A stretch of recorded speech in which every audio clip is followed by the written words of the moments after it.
দেখো এই যে রোদ্রে এসে বসে আছে। আমি সকাল সকাল বিছরা তুলে দিয়েছি আজকে, তো ওই জন্য দেখি বাইরে এসে এই যে রোদ রোদ আছে এখানে একটু, এইভাবে বসে আছে। কি বলবো বলো। সবাইকে জানাই শুভ সকাল। তো সকাল সকাল বাসি কাজকর্ম সেরে সোজা রান্না করে রেগুলারের মতন চলে আসলাম। এসে ফার্স্ট একটু গরম জল বসিয়েছি, তোমাদের দাদাভাইকে একটু গরম জল খেতে দিলাম সকালবেলায় খালি পেটে, নিজে একটু খেলাম। আর ছেলে তো ঘুমিয়ে আছে ওর ঠাম্মার কাছে এখনো। আর এদিকে দেখো আজকে করব সুজি রান্না।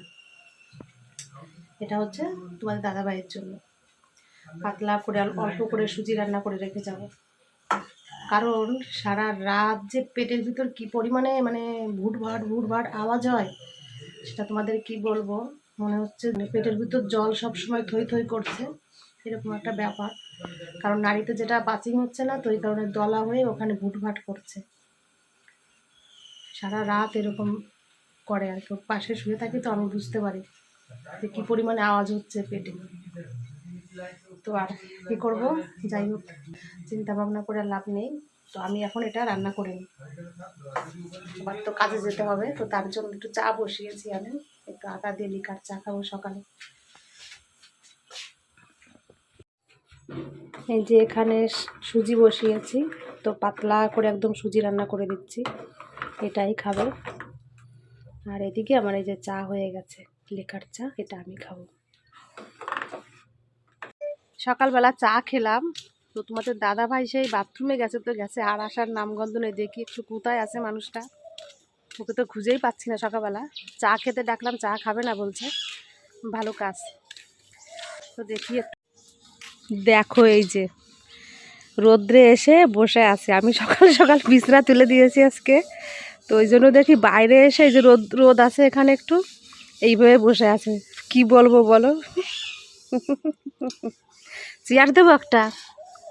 হ্যাঁ, তো এইভাবে বসে থাকবা? কি অবস্থা সকাল সকাল।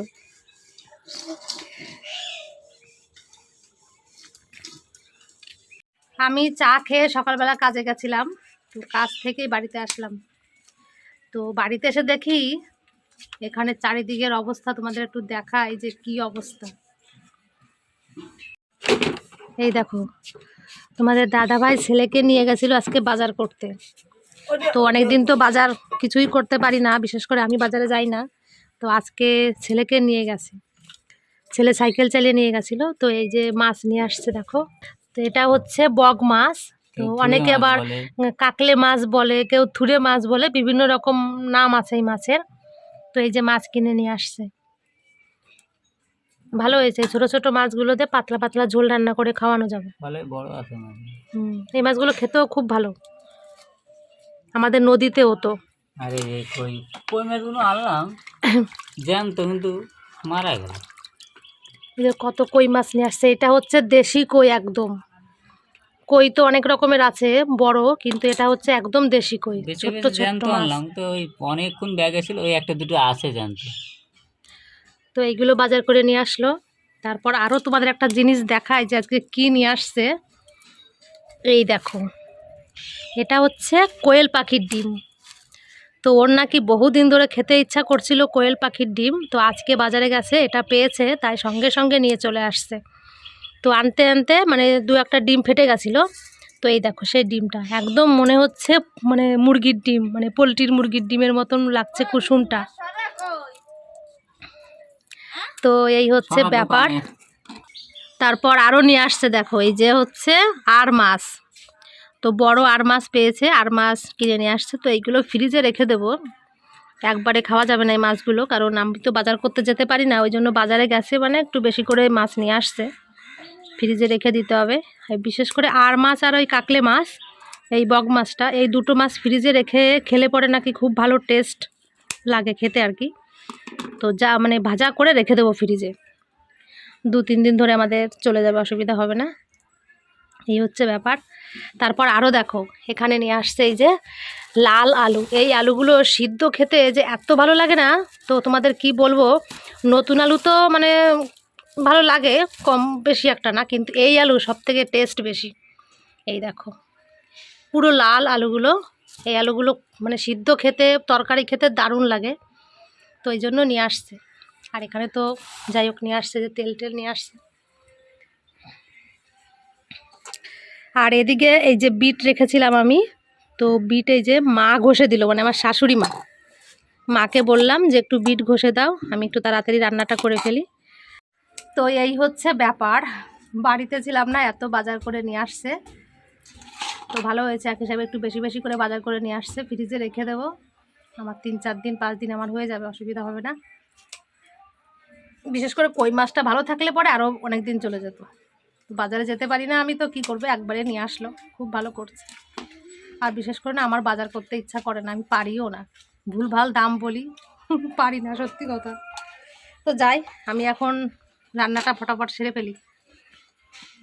ভাবলাম যে রান্না করে তারপর স্নান করব, কিন্তু না, আগে স্নানটা করে পুজো দিই, তারপর রান্না বান্নার ধারে যাব। তো আমার এই যে কাজকর্ম সেরে স্নান হয়ে গেছে, এখন এই যে ঠাকুর ঘরে আসলাম পুজো দেওয়ার জন্য।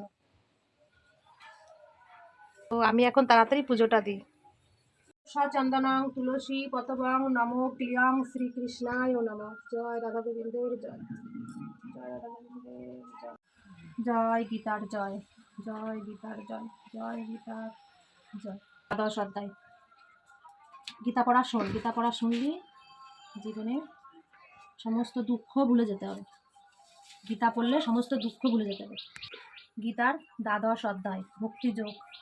অর্জুন বলিলেন, সর্বদা তোমাতে আসক্তি চিত্ত হইয়া যে সকল ভক্ত তোমার উপাসনা করেন এবং যাহারা তোমাকে অব্যক্ত অক্ষর ভাবিয়া উপাসনা করেন, তাহাদিগের মধ্যে কাহারা অধিক যোগ্যত্ববিদ? শ্রী ভগবান বলিলেন, যাহারা আমাতে মন নিবিষ্ট করিয়া সর্বদা শ্রদ্ধা সহকারে আমার উপাসনা করেন, তাহারাই সর্বশ্রেষ্ঠ যোগী, তাহারাই আমার মতে যুক্ততম। গীতার 12 অধ্যায় সম্পূর্ণ করার পর এখন গীতার মাহাত্ম্য পড়তে হয়। তো আমি গীতার মাহাত্ম্য পড়ছি এখন, তোমরা সবাই শোনো। ঋষি বলিলেন, হে সুত, পুরাকালে নারায়ণ ক্ষেত্রে মহামুনি ব্যাস কর্তৃক গীতা মাহাত্ম্য যে রূপ কৃতিত্ব হইয়াছিল, তুমি তাহা যথাবৎ বর্ণনা করো। ঋষিবাক্য শ্রবণ করিয়া সুত বলিলেন, ভগবান ব্যাস কর্তৃক পরম কল্যাণজনক গুরুতম গীতা মাহাত্ম্য যে রূপে কৃতিত্ব হইয়াছিল, এখানে কে সেই উত্তম গীতা মাহাত্ম্য বর্ণন করিতে সমর্থ হইবে? একমাত্র শ্রীকৃষ্ণই উহার ফল সমক্ষ রূপে অবগত আছেন। কুন্তিপুত্র অর্জুন, ব্যাসদেব অথবা তাহার পুত্র সুখদেব, যাজ্ঞবল্ক্য এবং রাজর্ষি জনক কিছু কিছু অবগত আছেন। অন্যান্য সকলে অপরের নিকট শ্রবণ করিয়া কেবল ইহার অংশমাত্র বর্ণন করেন। অতএব আমি বেদব্যাসের মুখে যেরূপ শ্রবণ করিয়াছি, এখানে তাহা কিয়ৎ পরিমাণে বলিতেছি, শ্রবণ করুন। উপনিষদ সমৃহ গাভীস্বরূপ গোপাল নন্দন শ্রীকৃষ্ণ তাহার দোহনকর্তা, পার্থবৎস এবং মহৎ গীতামৃত দুগ্ধস্বরূপ সুধীগণ তাহা পান করিয়া থাকেন। এই পুজো দিয়ে বাইরে এসে বসলাম। তো রান্না করব কি, তোমাদের দাদাভাই সকালে সাবু খেয়েছে, মানে সুজি খেয়েছে, খাওয়ার পরে তো গ্যাস বমি, মানে খানিকক্ষণ বাদে যে এখন বমি করলো, এখন আর বলছে কিচ্ছু খাবে না। তো রান্নাও করলাম না, তারপর মা ভাত দিয়েছিল সেইগুলোই খাওয়া দাওয়া হলো আর কি। তারপর আমি কাজের বাড়ির থেকে রুটি নিয়ে আসলাম, সেইগুলোই খাওয়া দাওয়া হয়েছে। তো এখন রান্না করব না, ভাবছি একটু পরে পরে রান্না করতে যাব। ধীরে সুস্থে বিকালে আমার একটা বান্ধবী আসবে, মানে আমার একটা মাসি আসবে, তো সেই জন্য একটু লেটে লেটে রান্না করতে যাব, মানে ও আসলে তারপর গরম গরম একটু খেতে পারবে। তো এই জন্য আর কি যাচ্ছি না এখন রান্না করতে। আর এই যে তোমাদের দাদাভাই দেখো, এইমাত্র অনেক বমি করলো, বমি করে স্নান করে এই যে বসেছে। এখন যদি কিছু খায় তো মুড়ি আছে ঘরে, মুড়ি দিয়ে দেবো, মুড়ি খাবে, দেখি কি খায়। আমাদের বাড়িতে লোক এসেছে, তোমাদের তো দুপুরবেলা বললাম যে আমার একটা বান্ধবী প্লাস আমার একটা মাসি আসবে। দুপুরবেলা রান্নাও করিনি আজকে, তো সেই মাসি এসেছে আমাদের বাড়িতে। মাসি মানে বলতে এটা হচ্ছে আমার স্কুলে, মানে একসঙ্গে পড়াশোনা করতাম, একসঙ্গে বড় হয়েছি, একসঙ্গে খাওয়া দাওয়া করেছি, সমস্ত কিছু প্রায় একসঙ্গে বলতে গেলে। তো সেই মাসি এসেছে আমাদের বাড়িতে, চলো তোমাদের একটু দেখাই। এই দেখো চলে এসেছে, এই যে হচ্ছে আমার মাসি ক্লাস ফ্রেন্ড সমস্ত কিছু, তাই তো। আর ওই যে হচ্ছে পুচকি বুনু আমার। তুমি কেমন আছো বলো সোনা? তুমি ভালো আছো? কত ভালো আছো বলো? অনেক। তুমি এখন কি করছো ওখানে? মোবাইল দেখছো? এটাই তো মেন জিনিস না? ভালো লাগছে আমাদের বাড়ি এসে? অনেক? সত্যি তো? কি খেয়েছো বলো? তুমি মোমোস খেয়েছো? ওরে বাবারে। তো এই যে সবাই এখন গল্প করছে বলতে মাস, তারপর আমার এই যে মাসি গল্প করছে, তোমাদের দাদাভাই তো কম্বল মুড়িতে শুয়েই আছে, ওর কথা আর কি বলবো। তো দুপুরবেলা তো রান্না করিনি, আমি ওদের জন্য ওয়েট করছিলাম, মা রান্না করেছিল সেখান থেকে আমরা আর কি খেয়েছি। আর এখন এই যে রান্না করব বলতে ওদের জন্য মোমো নিয়ে আসা হয়েছিল, মোমো খেলো সবাই। আর এখন এই যে চিকেন নিয়ে আসছি। তো চিকেন আমি নিয়ে আসিনি, আমার ছেলে আর ছেলের বন্ধু গেছিলো চিকেন নিয়ে আসতে, এই সন্ধ্যার সময় গেছিলো, এই একটু আগেই গেছিলো চিকেন নিয়ে আসতে। তো সেই চিকেনটা নিয়ে আসছে, আমি এখন এই যে ম্যারিনেট করে রেখেছি, এটা দিয়ে ভাবছি একটু গরম গরম পকোড়া তৈরি করে দেবো ওদেরকে, তাই খাওয়া দাওয়া করবে আর তারপর রান্না বান্না করব। যাই হোক কিছু একটা করে দেব, এই হচ্ছে ব্যাপার। তো নিজের লোক বলতে কি বলবো, যদি কেউ আমার বাড়িতে আসে না সত্যি খুব ভালো লাগে। আর বিশেষ করে আমার তো আত্মীয় স্বজনটা অনেকেই আছে, বলতে পারে না তবুও বলছি, আত্মীয় স্বজনটা আমার অনেকে আছে, কিন্তু এ যা আমার জন্য করেছে একটা মানে কি বলবো দুঃসম্পর্কের মাসি, যাই হোক মানে আমাদের বাড়ির পাশেরই মেয়ে, আমার মাসি হয়, মাসি হয়, তো বান্ধবী হয়, এ যা আমার জন্য করেছে এর কোনো তুলনা নেই। কারণ মানে আমার খোঁজ খবর নেওয়ার থেকে শুরু করে আমাকে মাঝে মাঝে টাকা পাঠায় আমার ছেলের জন্য আর কি, বলে ছেলেকে খাবার দাবার কিনে দেওয়ার জন্য।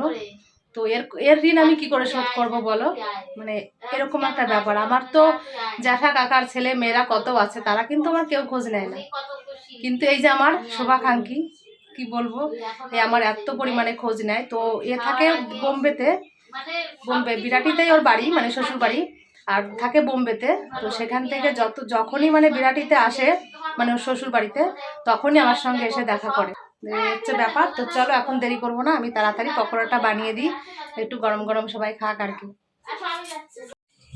এই যে চিকেন পকোড়া রেডি করেছি, তো আজকে গরম গরম চিকেন পকোড়া তৈরি করব।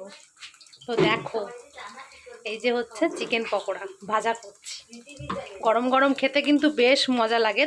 তো এই যে পকোড়া বানিয়েছি, পকোড়া বানিয়ে ছোট্ট বোনকে খেতে দিয়েছি, ওই দেখো পকোড়ার সঙ্গে আছে চাটনি, তো মাসিমণিকে দিলাম আর ওই যে বোনকে দিলাম। ভাল লাগছে সোনা? অনেক টেস্টি? বাহ, খাও আমার সোনা খাও।